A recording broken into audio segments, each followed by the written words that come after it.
Ladies and gentlemen, I'm Harvey Mansfield. I'm here to introduce. Our program tonight is co-sponsored by the Institute of Politics, the Kennedy School, and by the Program on Constitutional Government in the Government Department. A word about the latter. It has existed since 1985, co-founded by Bill Kristol and myself. We have a motto, and a policy is in the motto. We invite to Harvard those who would otherwise not be invited. And at least one of our speakers tonight qualifies this. We try to do something to challenge the sickening conformity of political correctness that prevails at Harvard.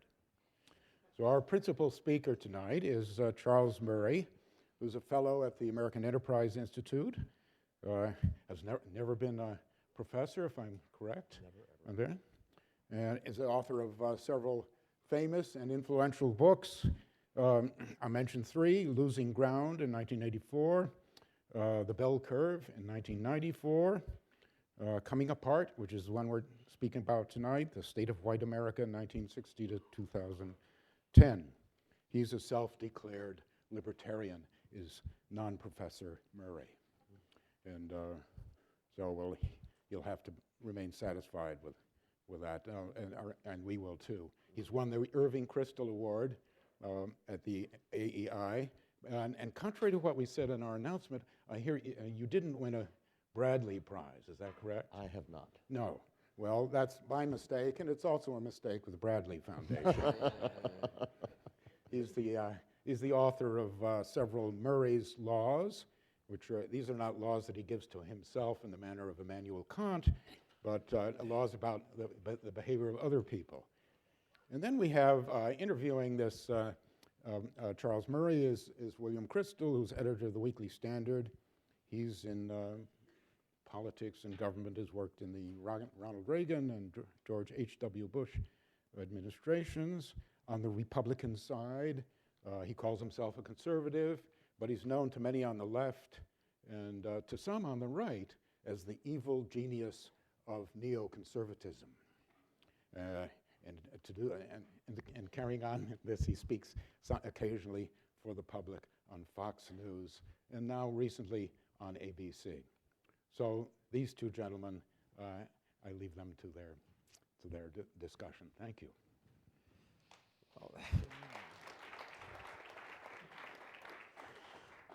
thank you, Harvey, and it's good to thank the Kennedy School and the Program on Constitutional Government for having us here. Maybe should have had Graham Allison do the introduction. Would have been a little kinder, but that's okay. I taught here for a couple of years, so Graham was dean, and so it's nice to be back and see him here. So, Charles Murray, this terrific book you wrote 2 years ago, Coming Apart. Tell us in 3 minutes what it's all about. What's coming apart, and why should we be worried about it? Okay. I'll preface that by saying I also appreciate being invited back. The last time I was in this space was February 1995, and I was debating Stephen Jay Gould about the bell curve, and people were draped from the rafters. It was a terrible experience. Coming Apart has a very straightforward thesis, which is that over the course of the last 50 years, we have seen the development of classes in the United States that are different in kind from the classes we've had before. We've always had rich people and poor people. That is not new. What is new is a divergence in the culture of the classes. Even though we were not a classless society, even as recently as 1960, on a variety of important social and institutions, I'm thinking of things like marriage, about participation in religion, about, for that matter, participation in the labor force. There were very small differences between working class and upper class. The paradigmatic example of that is marriage. In 1960, among whites ages 30 to 49, I can explain later why I chose that sample. Basically, it's get rid of all the complications associated with ethnicity, and you also have people in the prime of life. So anyway, whites ages 30 to 49, those in the upper middle class, In the professions or in managerial positions, 94% were married. Essentially as close to 100% as you get in a major social institution. That's 1960. And as of 2010, 84% were married. Furthermore, the rate of divorce has been declining, and the rate of marriage has held steady in the upper middle class since 1980s. So marriage is alive and well in the upper middle class, and in many ways is getting better. In the white working class, meaning those with blue-collar jobs or low-level service jobs, 1960, 84% were married. So there was a class difference. It was quite small. Marriage was still the overwhelming norm for organizing communities. By 2010, same population, whites ages 30 to 49, 48% were married. From 84% to 48% in 50 years, that's a huge change. It's a huge divergence. And so the book, because I'm not going to go any longer in describing the thesis, the book is first takes a long look at the new upper class and its culture and its segregation from the rest of the society, and then it takes a long look at the new lower class and does the same thing. And the conclusion at the end of it all is that we are in grave danger of the American project unraveling. And I give some minor reasons for optimism, but they're pretty minor. Yuval Levin, who reviewed your book favorably in the Weekly Standard, thought that a lot of the discussion of the book has been about the gulf, the split, the coming apart of the upper middle class and I guess what working class slash lower middle classes. That 84 to 48%. That's upper middle class, which is about 20% of the population, and working class, which is about 30. And then there's you've got 50% middle 50 in between. Yeah, middle 50, numbers would be somewhere between. Yeah, that's exactly right.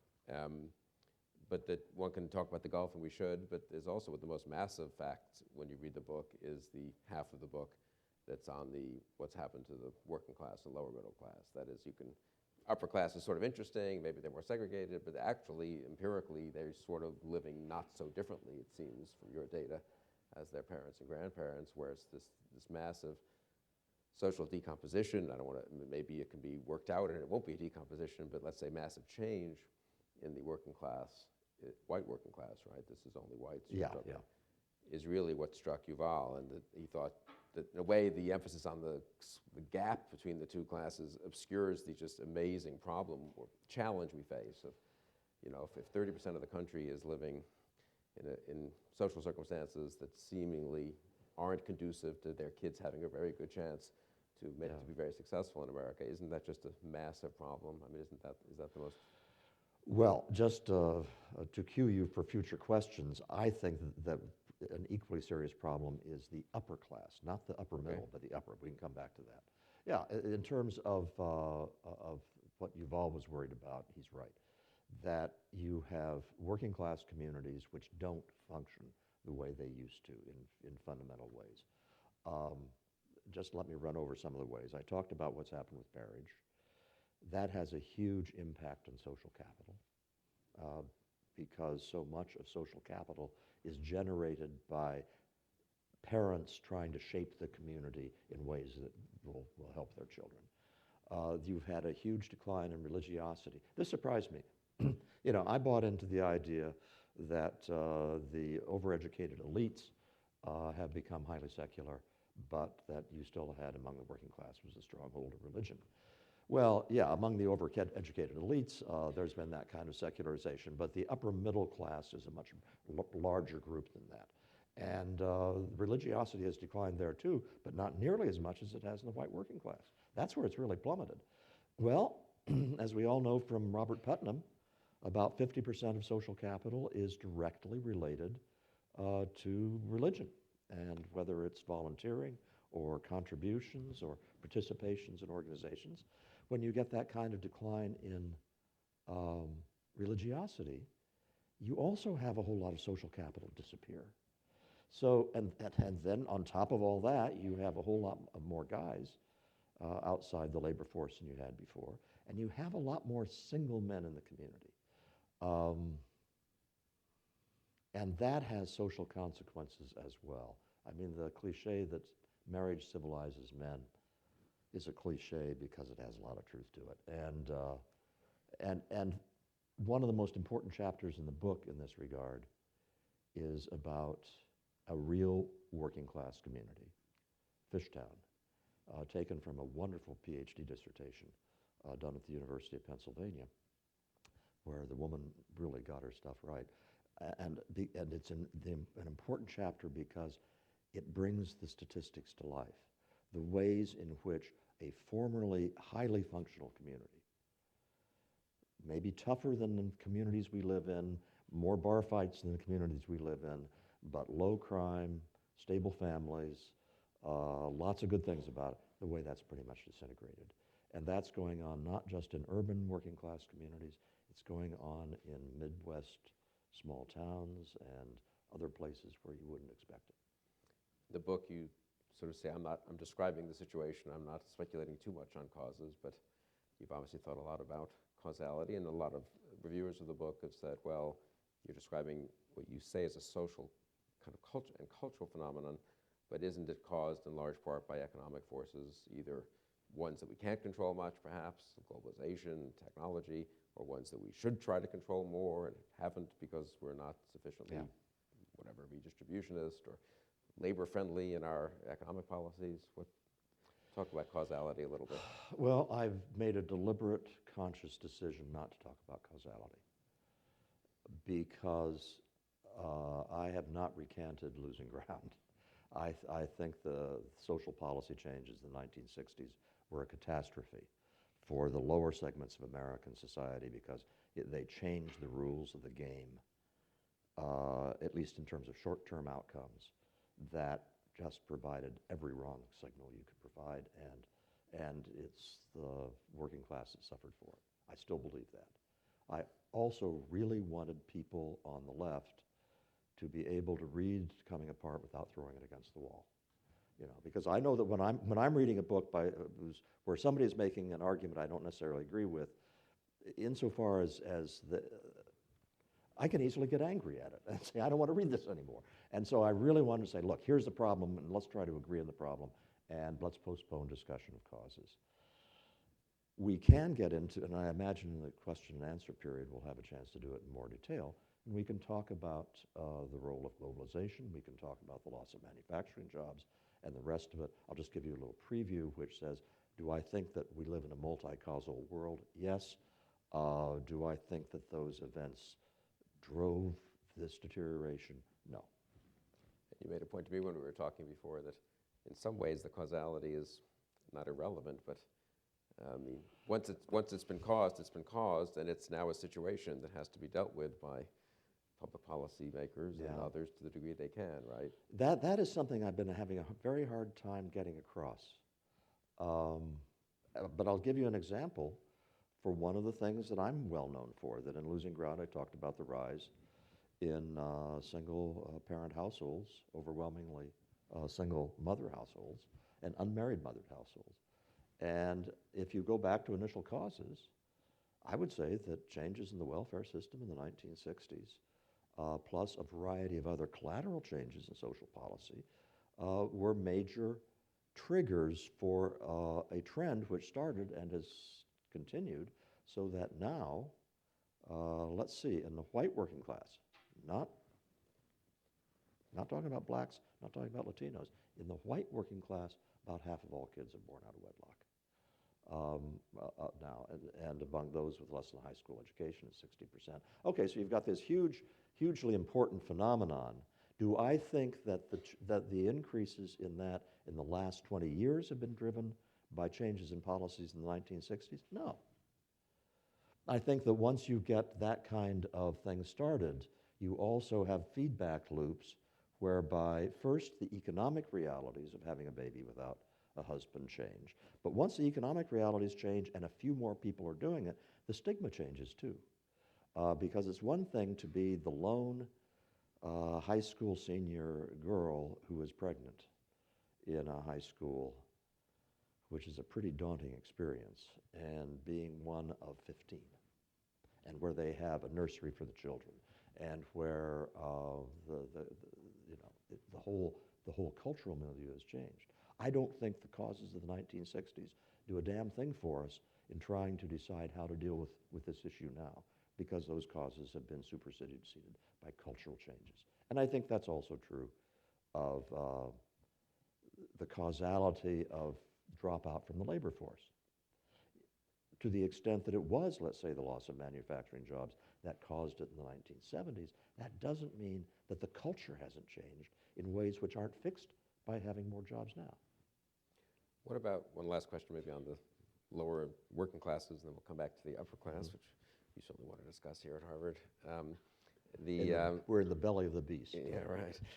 What about the argument, which I've been slightly inclined to at times, that maybe this is just, we see these numbers and for, good, well-intentioned reasons are kind of horrified and think this is a social disaster, 60% of kids or whatever, without two parents most of the time at home, and said, but maybe the world is adjusting, the society is adjusting, the culture is adjusting, the kids will turn out maybe not quite as well as they might have in a happier home situation, but okay, that we've found ways to sort of work around things that people of our generation look at and think, oh my God, this is just terrible. Do you think there's some possible truth to that?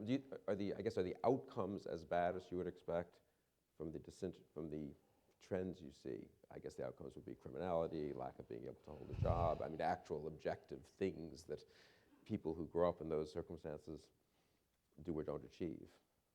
Well, first point is that we're talking about tendencies, and so you are not doomed because you're born into a single-parent family. We're talking about statistical tendencies. And those tendencies have been quite well documented. This literature's gotten quite large. It's not a conservative literature. Sarah McClanahan at Princeton is one of the leading scholars in this area, and people like her and me agree basically 100% on the nature of the problem. The real issue is, Bill, is this something we can adapt to? To what extent is it an option that kids can be socialized in new forms of family structures as well as old ones once we get used to it? And to what extent are we evolutionarily hardwired so that the best nurturing for Homo sapiens infants is with two adults who are the biological parents? In our growing knowledge of evolutionary biology and genes and the rest of it, which is, as everybody knows, is on a nonlinear trend since the genome was decoded, there's a lot of reasons for thinking we're pretty hardwired in this regard. I'll just take a couple of examples that will illustrate what I mean. As young girls come to puberty and so forth, and they're in a very vulnerable phase of their life, it has been observed by lots of psychologists that the father serves as the first boyfriend. That the father, by providing an intimate relationship, in effect buffers the young woman from engaging in sexual relationships which she's not really ready to handle yet. And also the father serves the function of threatening to kill the young men who behave inappropriately. Well, that could very well be something that's deeply ingrained in the way that the psychologies of girls develop, and it can't be changed. It also, for those in the audience who have had both girls and boys as children, I will simply tell you, as a father who had 3 girls and then 1 boy, I was struck immediately by my little boy wasn't giving me the same kind of unconditional love the little girls did. My little boy was watching me, as this is how grown-up males are supposed to behave.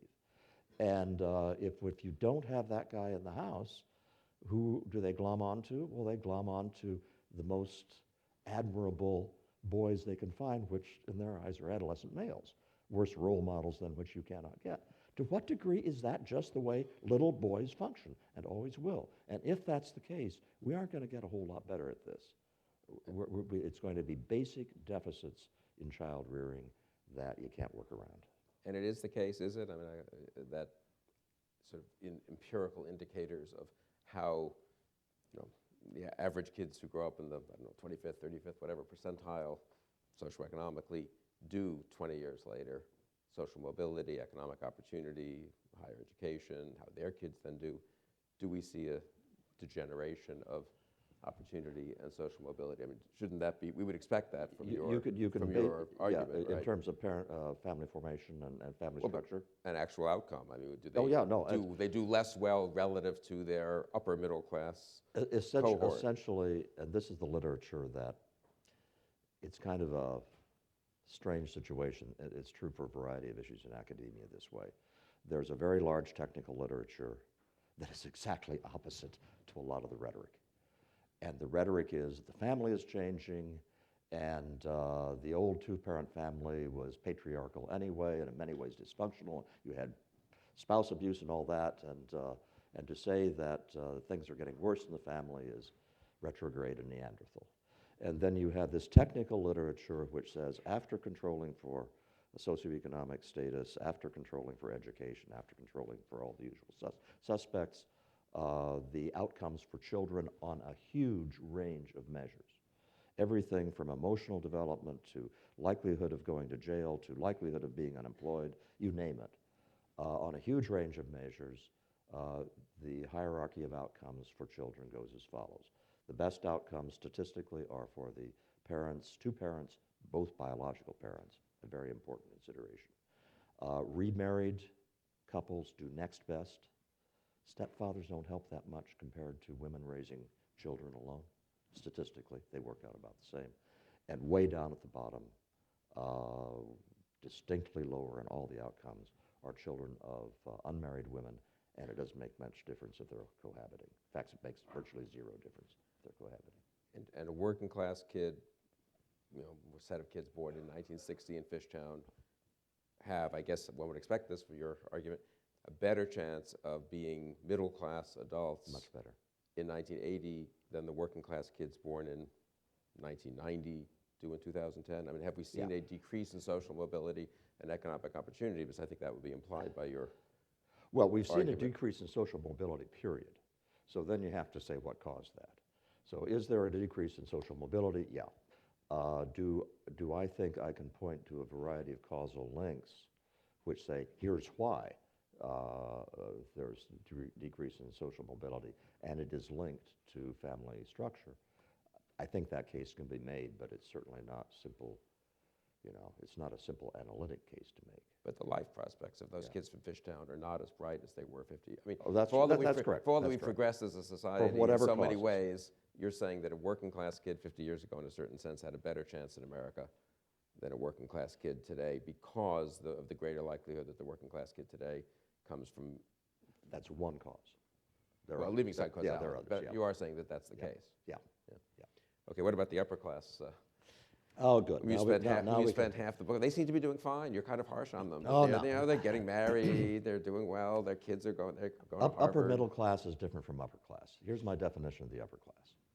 We got a broad upper class, which is defined as the most successful 5% of people in managerial and professional positions. In effect, that means the people who are sort of the most powerful, influential people in individual cities, sometimes at the state level. Then you have the narrow elite, the narrow new upper class, which consists of those people who have national impact on American culture or economics or politics. And that's a fairly small population, probably somewhere between 10,000 and 100,000. Furthermore, they are very highly concentrated in a few areas of the country. Because if you have national impact in those areas, you're probably in Washington, D.C., or New York City, or Los Angeles, California, or the Silicon Valley, largely defined. Or the Kennedy School. So you have, or the Kennedy. Yeah, let's not go there. These two kinds of upper class have developed a very distinctive culture, and all the people in this room, just about, I would imagine, live in that culture now, and many of you have lived in that culture all your life. And I will say we eat different foods than the mainstream America. Generally speaking, we eat more healthily. Um, Generally speaking, we are a lot thinner. Bill and I are here to indicate this is not always true. I consider this a form Working of class solidarity. yeah, That's I consider it a absolutely. form of protest on my part, Bill, to be overweight. We raise children differently from mainstream America. We watch much less TV. Downton Abbey and maybe Breaking Bad is about it. Whereas the average TV in this country is on for more than 26 hours a day, I think. I mean, sorry, not a week. Oh, no, there's now I've messed up the numbers and I won't try to retrieve them. The TV is on a lot in mainstream America. In terms of movies, we go to different movies. Go on different kinds of vacations. We have a culture in which we are all very comfortable, and once you get outside the confines of that culture, life in America is quite different. But the thing is that because of residential segregation that's taken place, we now have bubbles that consist in some cases of hundreds of thousands of people who live in close proximity to each other. I defined, in the course of the book, I took all of the zip codes in the country and I constructed an index based on education and income. And I ranked all the zip codes in the country. And I took the top 5% on this index and called them super zips. Well, in the Washington, D.C. area, you now have a bubble of contiguous super zips that encompasses more than 1 million people. In Boston, you have out in the western suburbs and so forth, a bubble of a couple 100,000 people, I believe. The same goes for the New York area and for Los Angeles. It's true to some degree for all the large cities, but it's the megalopolises that really have the big bubbles. Here's the problem with the new upper class and why I get extremely worried about it. It used to be that if you took the powerful people in the United States, they were powerful, but they did not come from a uniform background. So that if you took the cabinets of Eisenhower or John Kennedy, for that matter, the large majority of the people in those cabinets grew up as the sons of, and in some couple of cases daughters, of merchants, of factory workers, of tenant farmers, of small farmers. They were powerful people, but they still remembered what it was like to be in middle class or working class America. Increasingly, we have people coming to positions of great power who have been in this bubble all their lives. And there is an asymmetry here. It does not matter if a truck driver cannot empathize with the priorities of the people in this room or of Yale law professors or whoever. It makes a great deal of difference if Yale law professors or the people in this room who rise to positions of influence or the Commerce Secretary do not understand the priorities of truck drivers. Understand them not intellectually, but understand them in some empathetic way where they've had some kinds of experiences where they understand that life. And increasingly, that's the case. And along with that, now I am giving longer answers than I should, No, but I get exercised about this. It used to be that the people in power were very nervous about being show-offs.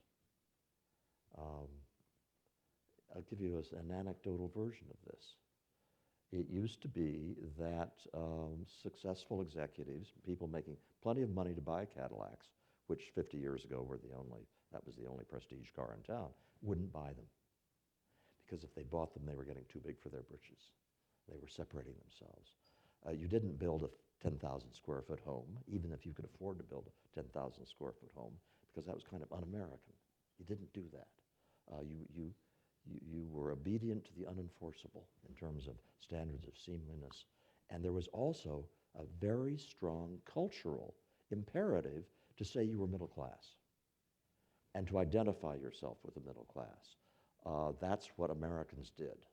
And it was a very endearing aspect of American culture, and it was also a very functional aspect of American culture. We have a real problem now of an upper class that is perfectly happy, of thinking of itself as an upper class. What are the only derogatory words you can use for groups of people in the United States at this point at Harvard University? You can still call people rednecks. You can still call it flyover country. Those, and you can also use derogatory phrases for fundamentalist Christians. Those are the only people you can dump on, still legitimately. And I think that that is symptomatic of a new upper class that is increasingly thinking of itself as an upper class, smarter than the rest of America, able to make decisions on behalf of the rest of America for their own good. And that is a fundamental betrayal of what this country's been all about. And what is to be done about this? There was a book published recently which was telling what ought to be done about things like this. And the author referenced Coming Apart and said, Murray offers little more than plaintive moralizing, which is what you just got a few minutes ago. Well, there's a lot to be said for plaintive moralizing. And the reason I say that, is look, I'm all in favor of a stronger economy and more jobs being available and better education for kids. I'm in favor of all of the kinds of things that might help improve the lives of people. They aren't going to get at the cultural problems I'm talking about. One of the interesting phenomena, one of the interesting things I noticed as I was writing the book is a lot of these things that have happened are collateral bad effects of things that were good in themselves. You know, a lot of them are the effects of, in the 1950s, we started getting much more efficient at identifying the most talented kids and shipping them off to Harvard and Yale and Princeton. I came from a small town in Newton, Iowa in 1961 here. I would never have come to Harvard 20 years before that. It's good that you were widening the net and bringing people, but it's also fostered the kind of segregation I'm talking about. It's good that women started going into the workforce and were not as economically dependent on men. It had powerful effects, I think demoralizing effects, on working class males as a result. You don't want to not have done the thing, but you have to accept that there have been collateral bad effects. If you have culturally grounded problems of this kind, I think the solutions are going to have to be cultural. And the United States has had a history of having cultural reawakenings. 3 or 4 of them, depending on who's counting, were religious great awakenings that had profound effects on American politics, on American culture. But also something like the Civil Rights Movement is a good example. Civil Rights Movement went from a standing start in 1954 to the Civil Rights Act of 1964 in 10 years. So these things can happen. So it would be really important for what I've called the new upper class to have a cultural reawakening where they stopped thinking of themselves as new upper class, where they started to try to engage more and get their kids to engage more in the life of mainstream America. And I don't think it's going to happen until there have been cultural shifts. I do not have any kind of public policy program that's going to fix this. Why don't we take some questions on that note at a public policy school? I have a lot of questions, but I'm sure you all have questions. And I think we have 2 mics, and I can't, the lights, 4 mics, I'm sorry, 2 on this floor and 2 up there. And I'll just go around if I can from one mic to the next. So why don't I begin here? Hey, Mr. Murray, thank you for coming. My name's Justin. I'm a mid-career student here at the Kennedy School. I'm a former Navy pilot and a bit of a career transition. You mentioned you didn't want to talk too much about causality, so I'll give you a causality question. If you don't want to answer that, I'll give you an easy follow-up No, I didn't talk about question. it in the book, but I'll talk about it now. Okay, great. So at the beginning of your talk, you used marriage as a proxy for a class divergence, a socioeconomic class divergence. I'm curious what role, if any, you feel that the war on drugs has played and the massive rates of incarceration among certain socioeconomic classes, and especially that marriage divergence, but also labor force participation divergence, and so on. I'm pausing because a lot of the things I'm talking about took off. Let's think, for example, about the drop in marriage, to stick with that example. That started to plummet in the 1960s and kept on going down throughout the 1970s. The incarceration rates, I'll rephrase that. The raw number of people incarcerated in the United States actually dropped from the mid-1960s to the early 1970s. The raw number, and of course, relative to the amount of crimes committed, it plummeted. And then it started to creep up. But essentially, you are not looking at large-scale incarceration until the 1980s. And by that time, a lot of these phenomena that I've talked about were well underway. And in fact, in many cases, the bulk of the drop had occurred before that. So in that sense, I would say, I don't think that that explains much. Subsequent to that, however, we have had this 2 million people incarcerated right now. That has to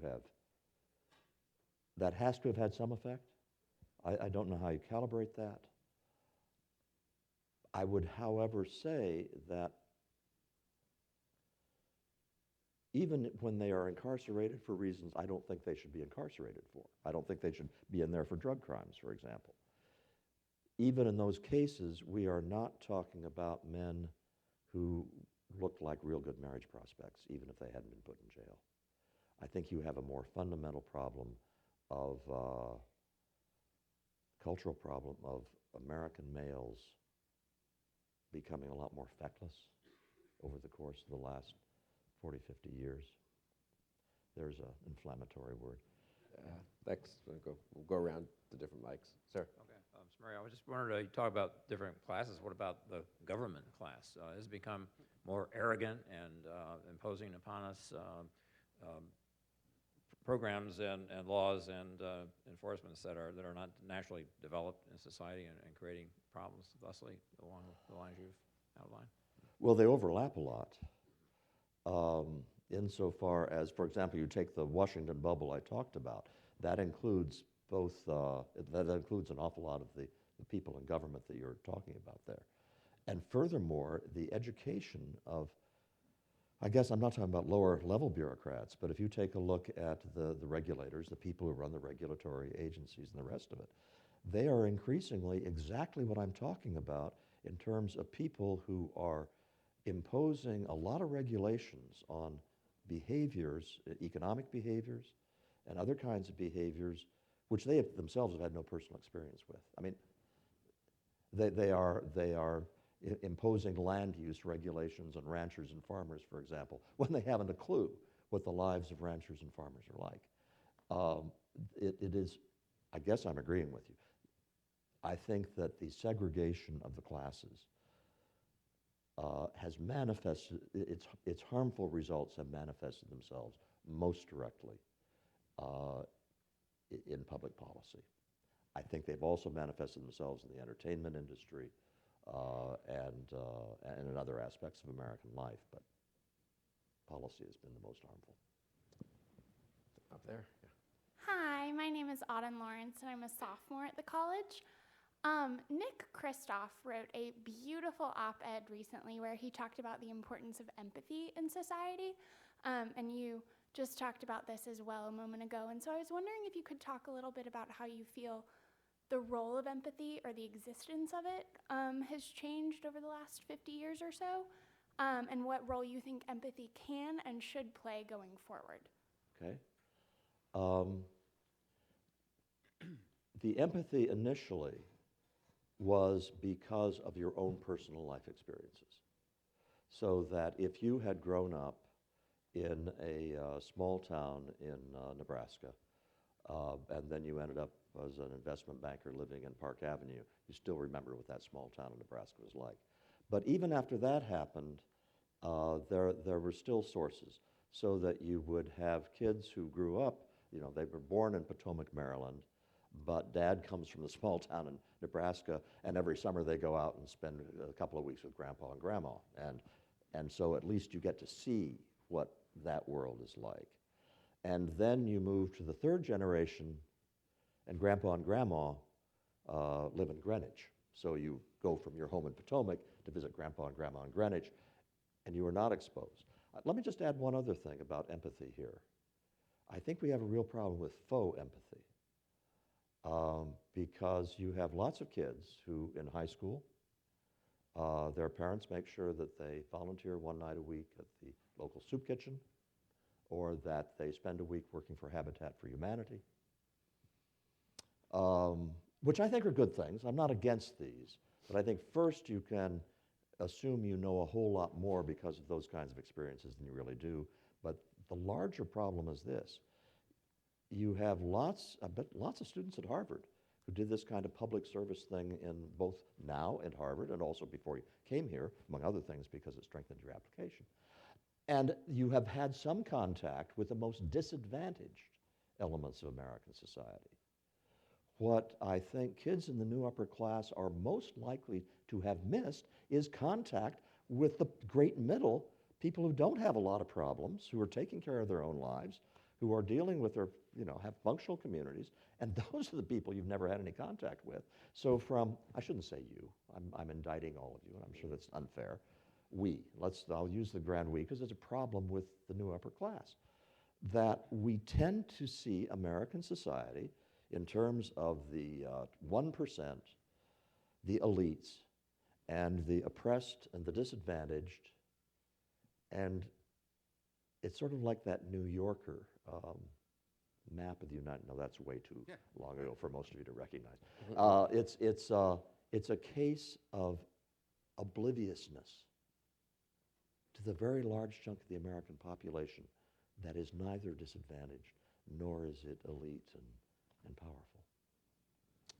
Sir?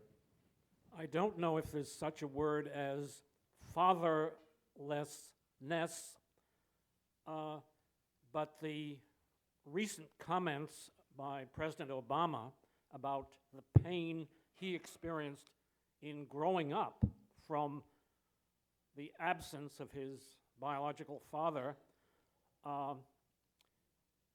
and we all know that this pain was in spite of the fact that his maternal grandfather and his mother were heavily involved in his raising.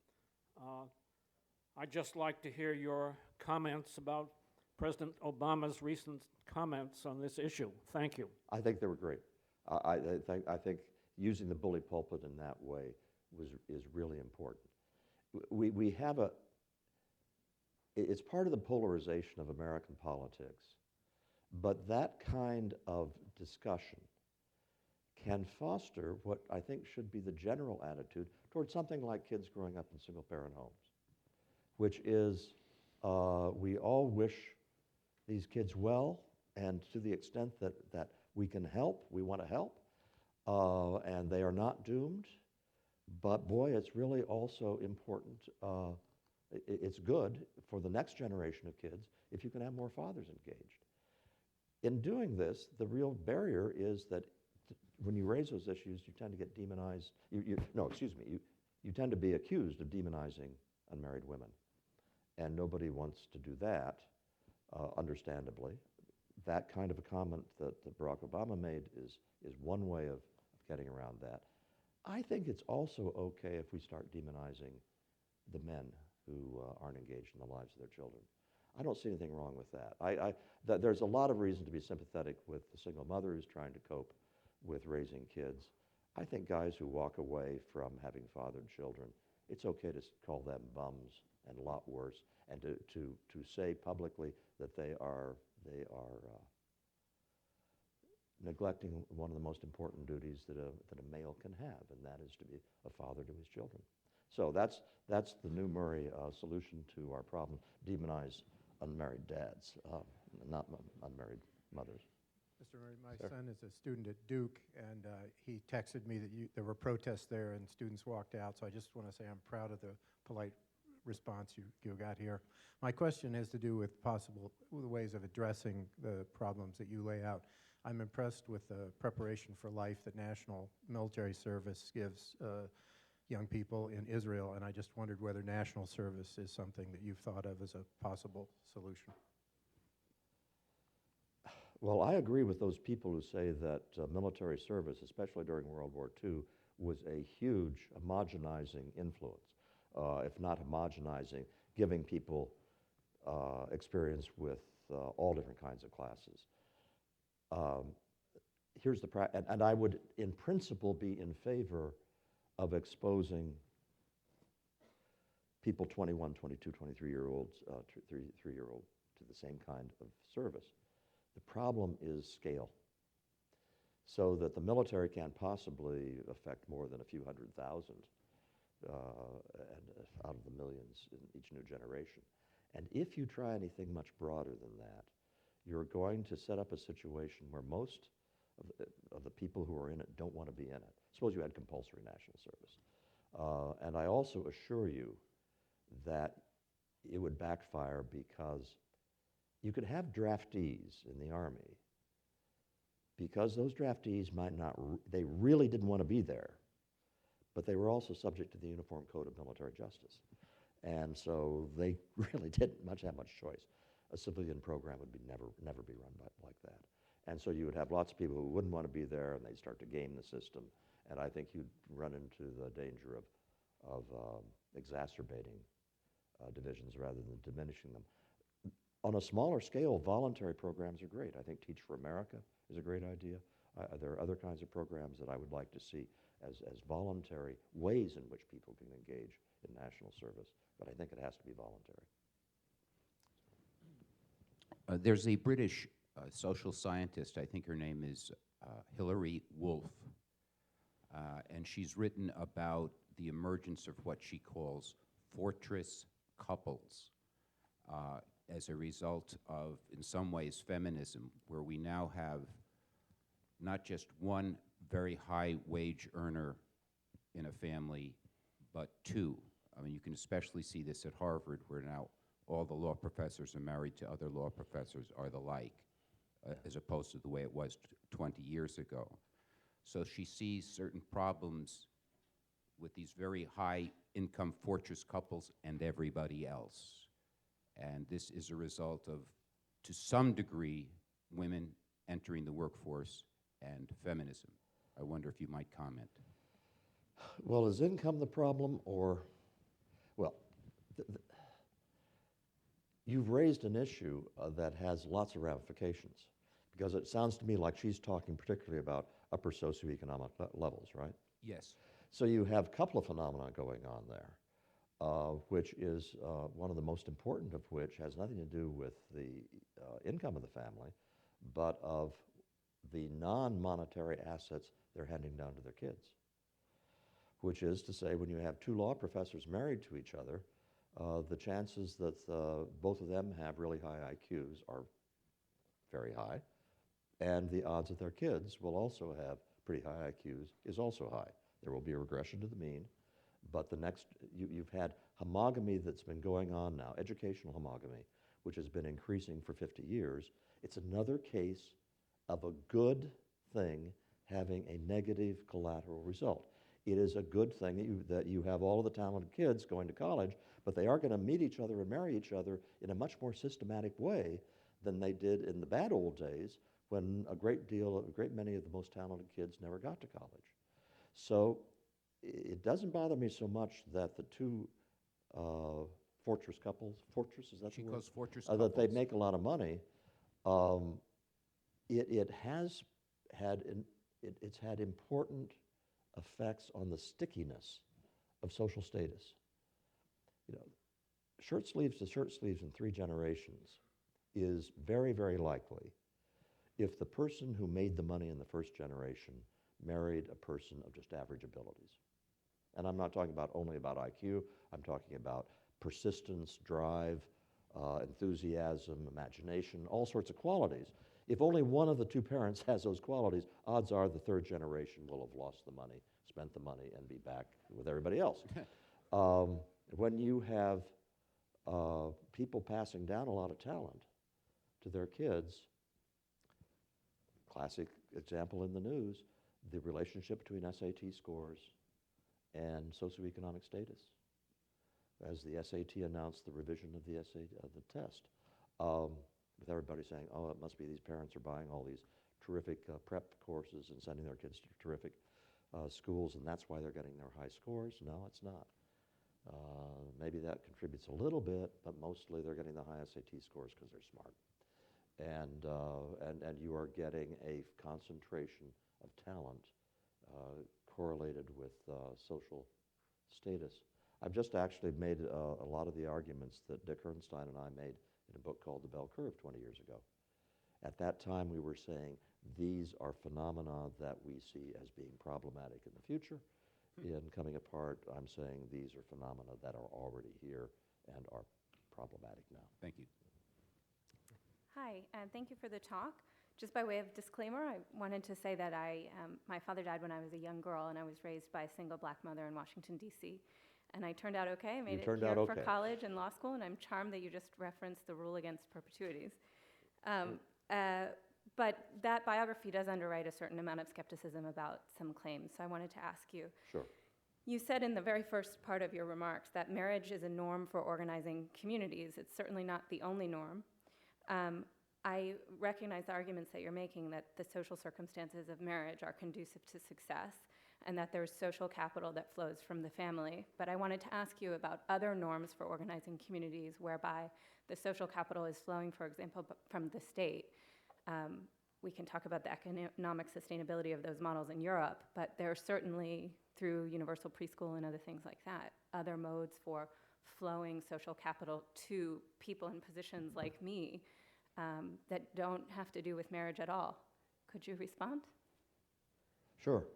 Well, let's take something like universal pre-K as an example.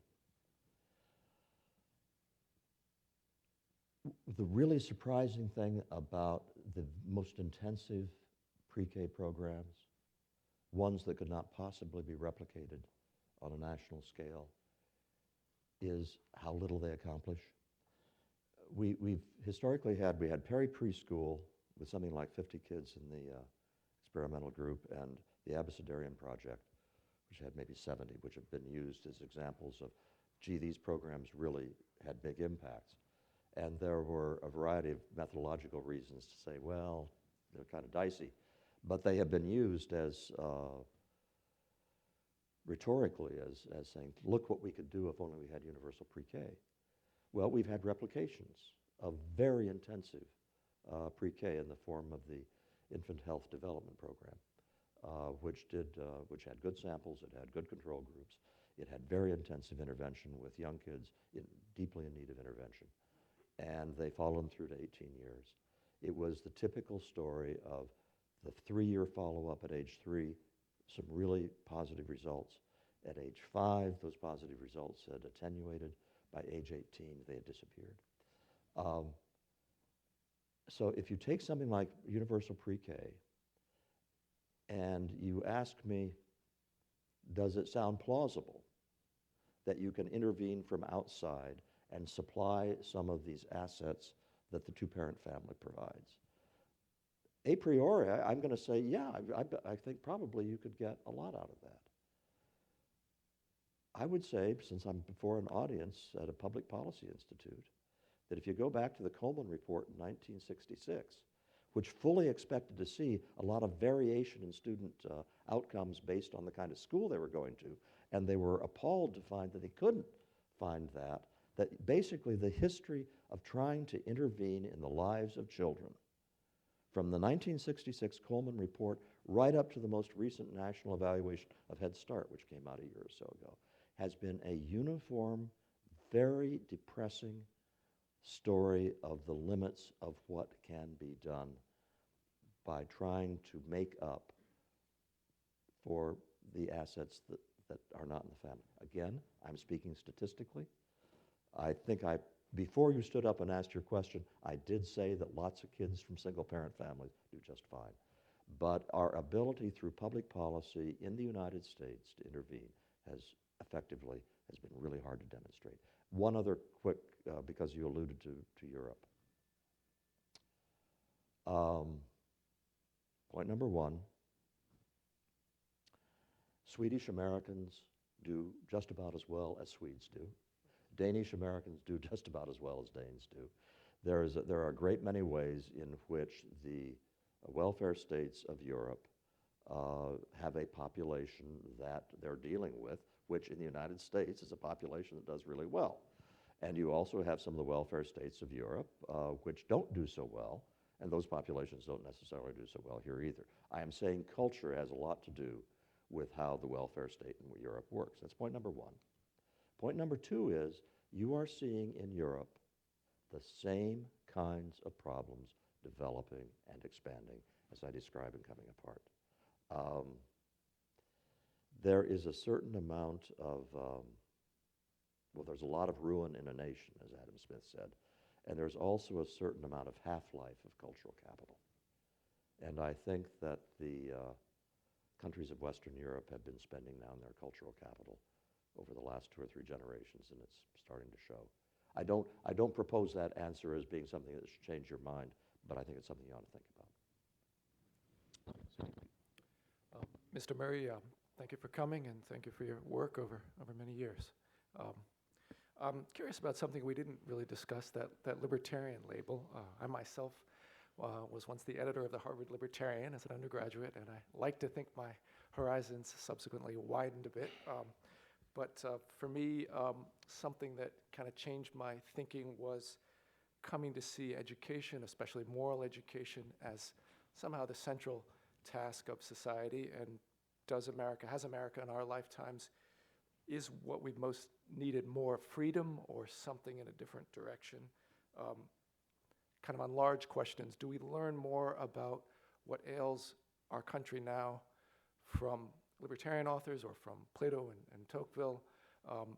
Even at the high end, the problems that you're discussing, they're kind of coming much more slowly at that upper middle class, but they're still coming. They're still coming. There's still a development that's unfolding, kind of on those large questions, on narrower questions.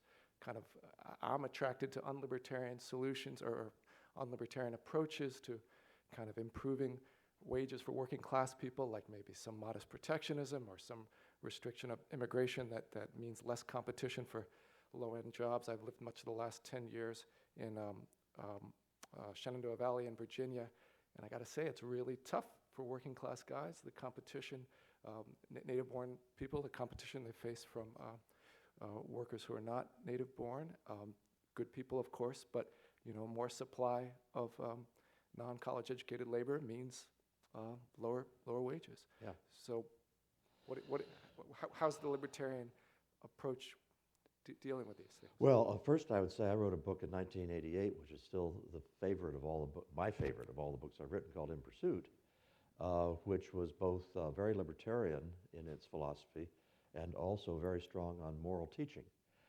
So, for example, there was a lot of Aristotle in that book and the Nicomachean Ethics. And I would also say that in subsequent writings, to me, the role of the university, the principal role in many of a liberal arts education ought to be to get students to think seriously, drawing upon the best that has been thought and written about what the meaning of life is. And I think the abdication of that responsibility by the university has had enormous bad effects. So I think we're on the same page with moral education. As far as the extent to which my libertarian principles are modified by policy realities, I have another book called In Our Hands, which advocates a large guaranteed basic income to replace the welfare state, going to everybody age 21 and over, and fairly generous system as well. And I think that represents the kind of grand compromise that sooner or later we may be fiscally forced to consider. The compromise goes like this. We on the right, libertarian right, will give you on the left big government in terms of expenditures, because the plan I proposed would cost as much as the current system does. If you on the left will give us small government in terms of the ability of the government to stage manage people's lives. And I think that kind of compromise has a potential for drawing in allies from a variety of political perspectives. If I can if I can take the last question or two here, since I'm sympathetic to this gentleman's question, but that doesn't really answer, it seems to me. I mean, Orwin Stelzer had a piece in the Weekly Standard Week recently, also moving away from a previously more libertarian or pure free market approach, saying we need to think hard about how to make work pay better than not working, and it may just be that the natural market now, well, A, we're generous with the social safety net benefits, and B, the market for various reasons doesn't reward certain kinds of work much, and of course we have the earned income tax credit, but maybe there are other things we could or should do that would be interventionist to make work pay, which your system, I think, that's simply a safety net. I mean, it's not simply, it's a safety net for everyone, but does it address the problems of the working class whites in the Shenandoah Valley? Well, actually it does, but let's not get Okay. into that. Let's not get into details, because I think that what we are talking about here is a common understanding that crosses political lines.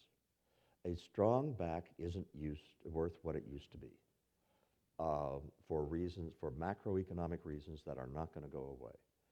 And we have to come up with ways of augmenting the income of people who got the short end of the stick in terms of where their talents lie. And there are a variety of ways you can go about doing that. We've got the proposals for huge increases in minimum wage, some of them coming from the libertarian right. We have the earned income tax credit. We have guaranteed basic income. I think that there is a lot of potential for major augmentation of wages, of income at the low end. And again, I will engage in a very rare bit of optimism. I think that there's ways of talking across the political divide on these issues, that you ought to be able to reach some kind of action. Well, let me ask that maybe as the final question, if you want to add any extra remarks as well, which is that, I mean, I do think along those lines, I mean, it's a rare moment of optimism, but it does seem to me to be the case that to some degree some of these policy debates are less predictable, and people are becoming a little more, or trying to think things through in a slightly fresh way now, maybe more than 5 or 10 years ago. And I think that might be true about the response to this book too, compared to Losing Ground or The Bell Curve. I mean, or am I not? How much do you see that happening out there in the academy, in the public policy, professional public policy world, in the political world? Or is this just a kind of couple of swallows that don't make a summer? Yeah. Well, I'll conclude, I guess, with a personal example, because the short answer to your question is, come on. Within the academia, I don't see a lot of reaching across the lines. I certainly don't see it in the U.S. House of Representatives, so forth. But let me give you the personal example is that I have 4 children that are now ranging in age from 24 to 44. They all love their dad. They are not rebelling against me. Not one of them would consider voting for a Republican. Now, mind you, I'm not a Republican myself, but still, they wouldn't vote. People like me end up voting for Republicans instead of Democrats, even though we sometimes have to hold our nose when we do it. And why wouldn't they vote for Republicans? Because that's not, they're much in favor of freedom the way I am. They don't like huge budget deficits. In all sorts of ways, I'd think that, gee, they ought to be voting for Republicans, but they are completely turned off by Republicans because of social issues. And they are so turned off that they just won't, they don't want to think of themselves as Republicans, so they won't vote for Republicans. And I think if you went to Silicon Valley, where you have, they vote Democratic in Silicon Valley by, 80-20. But you have, basically, they're libertarians out there in their views about entrepreneurship and the rest of it. I think that we have, there is I don't want to call silent majority, is not the phrase I want to come up with. There is a coalition of a lot of people who vote Democratic and a lot of people who vote Republican who would find common cause in a lot of issues involving budget deficits and amount of regulation we ought to have or not have, and other things. And there is a kind of false polarization that has occurred because Democratic candidates have to pass litmus tests to get through their primaries, and Republicans have to pass social issue litmus tests in their primaries.